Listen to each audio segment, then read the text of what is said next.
Max Holloway plans to spoil Dustin Poirier's retirement fight at UFC 318. Although Max is currently 0-2 to Dustin, he's confident he pulls off the victory this time around. He says his goal is still to become the undisputed lightweight champion.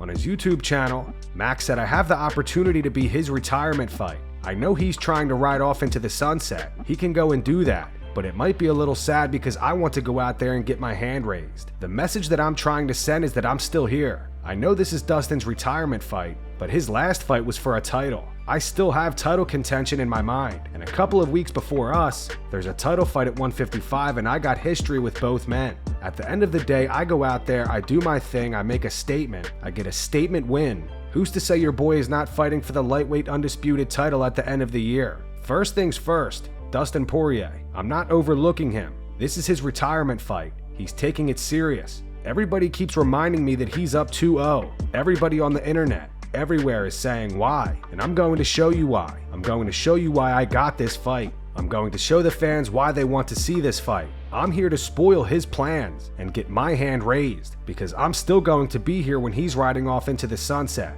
I'm still going to be here. I still want to go and get an undisputed title, so I got to go out there and make a statement."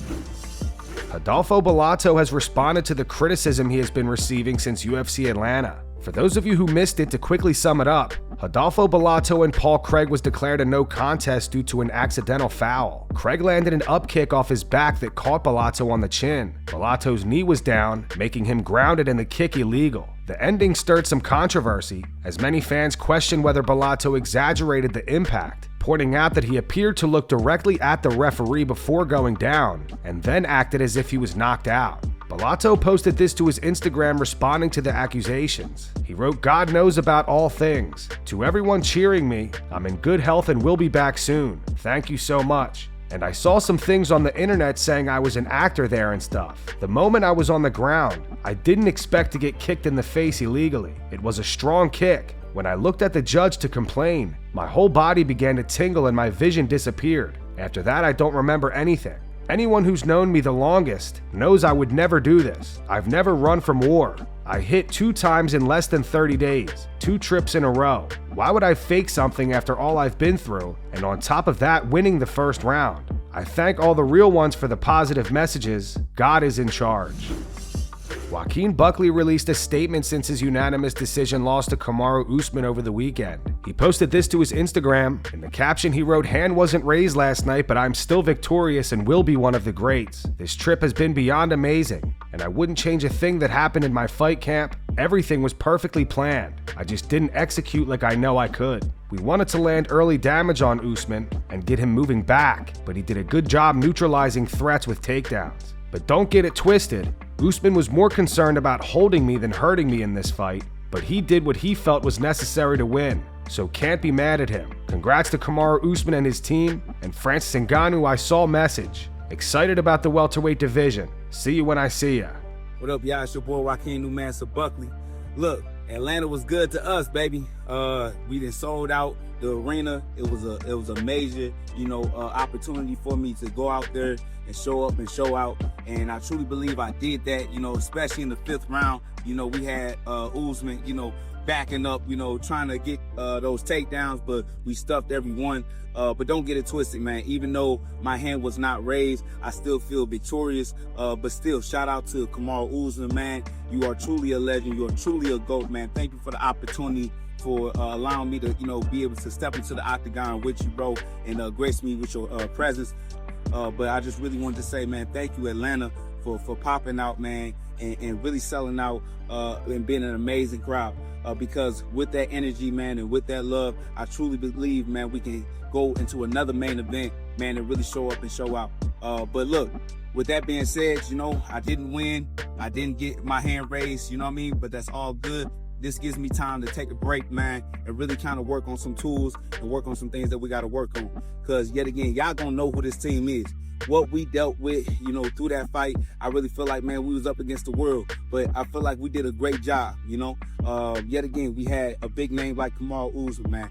My coach going up against Trevor Whitman, having Francis Ngannou, watching, right? Like, it was a lot of pressure that was on us that night, but I truly feel privileged that I was out there still being able to put some worries on that boy, had them boys sweating.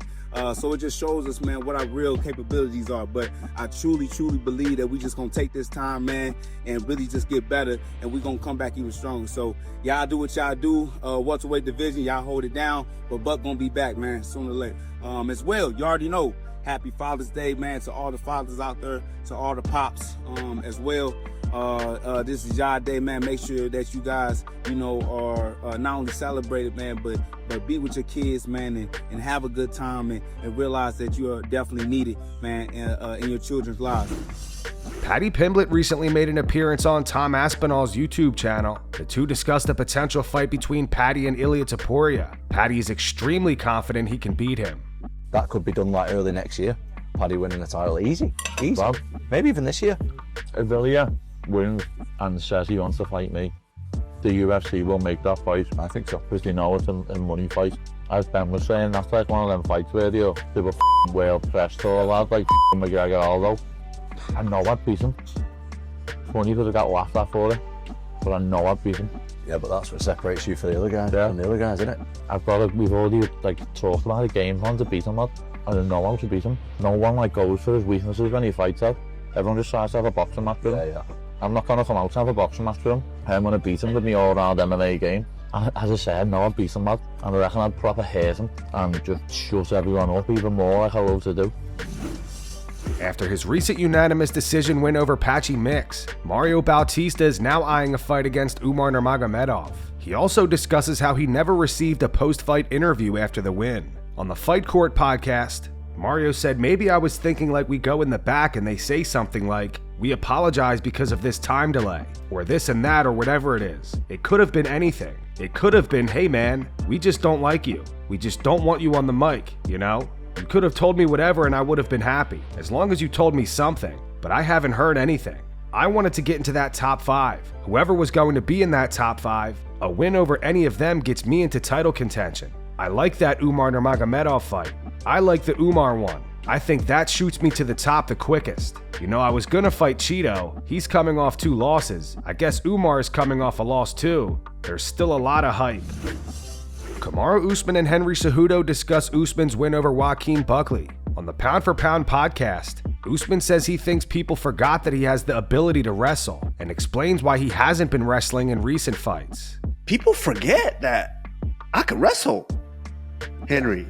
Dude, that double leg, double leg, I think it was in the second round. Like, what the, dude, that fast. Bro, people was like, bro, he don't wrestle no more. Like, he's just gonna, like, bro, it's like, the reason the striking people got to see a lot more of that was because, hey, you respect the wrestling, so then you know I have to stay at bay and try to fight with this man. And when you do that, that's when you see me strike, and you see me stand, and you see me do whatever I do.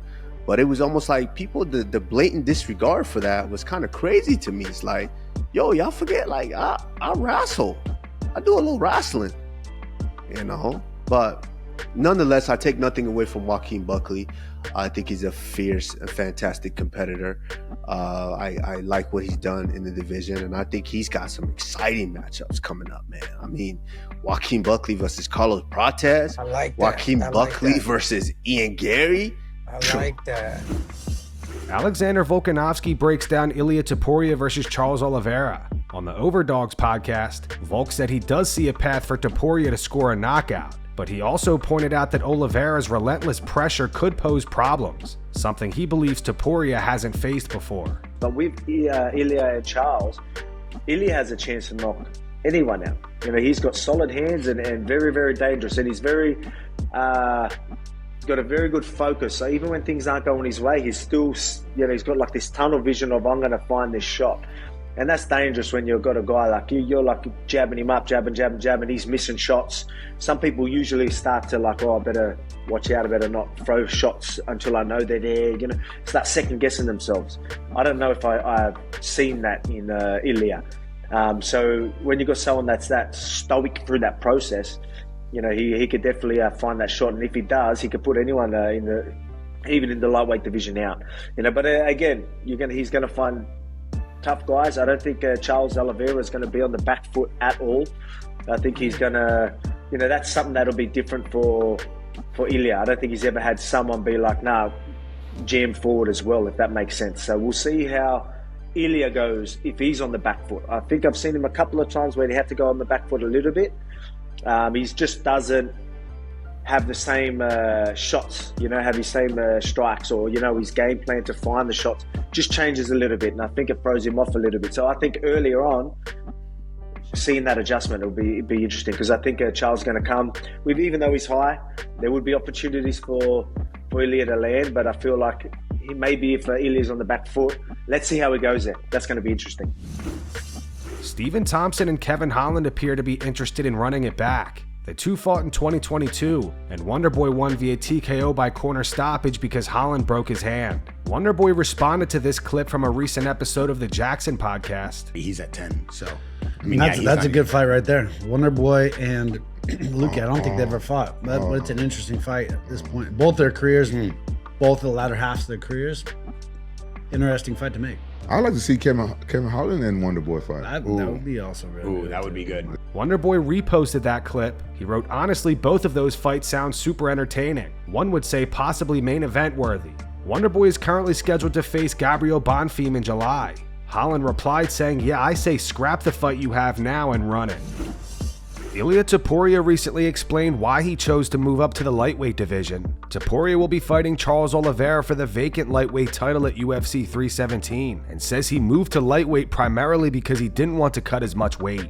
Speaking to ESPN, Topuria said when you're cutting weight and you can't eat or drink water, you don't care about any material things. They can give you bags of money. They can give you all the cars you want. You don't care at all. If they give you this little glass of water and say, you can drink this and it won't increase your weight, I'll give you whatever it takes in that moment. I'm so low. I feel terrible. It's like sitting naked in the middle of the street. I feel terrible. So I didn't want to suffer anymore. I didn't want to go through that. I'd already done it throughout my career. I already achieved my dream, which was to become a world champion. I had to close that chapter because I didn't want to suffer anymore. Because honestly, it's like living in the desert and I wanted to live on the beach. Why did I want to fight Islam? For one simple fact, and it's the same with Volkanovski. If you beat someone and take the title from them at 145, it had to be Volk. It had to be Volk for me at that point because he had the most history in the division. He was the one who dominated everyone. He was the greatest. It's the same for me with Islam. I wanted to fight him simply because he had dominated everyone. So who's beating everyone?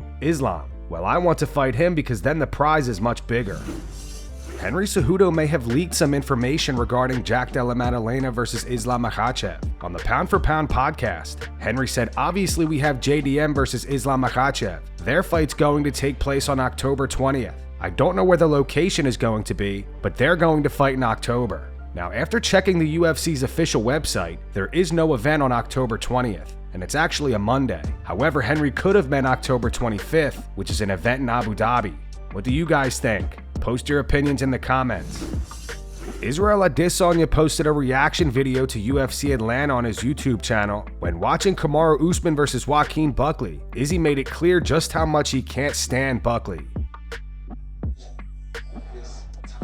I hate this bro. I don't even use the word hate lightly, but I hate this bro. Something about it just fucking annoys me. Like literally, I'm just trying to chill, talk like, hey man, we gotta get this going, man. You mean like that, like he's rapping to me. I'm like, every single time. He's just so annoying. And at one point, I literally just walked away as he was talking. Maybe I'm a hater, bro. Maybe I'm just a hater, bro. I'm a hater, bro. I understand it now. I get it. I understand it now. Retire. No, Jackson. Come on, dog. Call your therapist right now. Joaquin Buckley responded to Izzy. He wrote, hate the farmer that took yo belt, not me. Stand on business about Africa or China, or wherever the f you from. This user replied saying, move up and fight him then. Buckley said, not a bad idea. And that's going to wrap it up for the news. Thanks for watching. For daily MMA news and content, subscribe to Full Mount MMA and click the bell icon to be notified when we post videos. Here are the 3 top comments from last video. The first one's from Feral Florida Man. It's in reference to Anthony Smith's take on Rodolfo Bellato. It says, Anthony Smith is a professional at quitting, so I trust him on this one. The second one's from Blunt8085. It's in reference to Alexander Volkanovski telling John Jones to either fight Tom Aspinall or vacate the title. It says Volk may be small, but he's a bigger man than Jones. And the final one's from Doom Studios. It says Volk and Usman both winning this year was the best thing to happen for the UFC. Those were the 3 top comments from last video. If you want to be featured in the next one, all you have to do is comment down below. And if you missed yesterday's news, click the video on screen right now to get caught up.